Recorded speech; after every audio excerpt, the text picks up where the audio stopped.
Labai talentingas futbolininkas, atstovavęs ir Lietuvos U17 rinktiniai. Čia štai taip. Štai taip.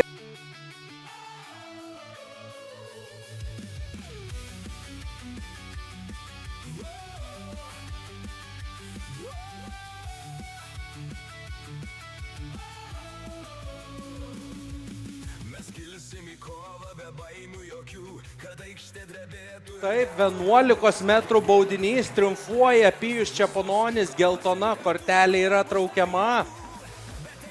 Ir jau 13 mačo minutę turės progą Alytaus Dainava veržtis į priekį.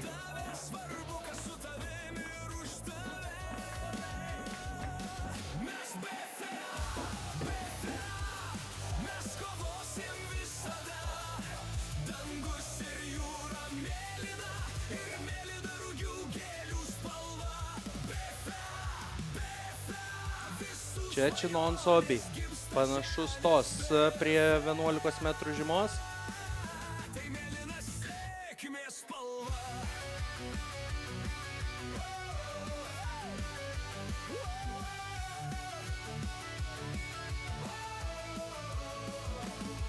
Stovėsim į dangų, rankas mes iškėlę ir trauksim pergalės dainas.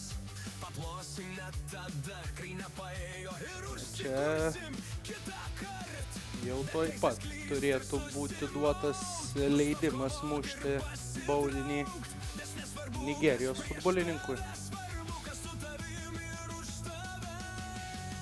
Na, tą 11 metrų baudinį praėjusią savaitę realizavo Obi.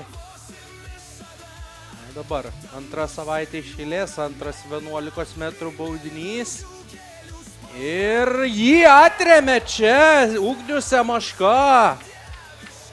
Ugnius Semaška, koks jo darbas. Puikiai traukia kamuolį čia Ugnius Semaška.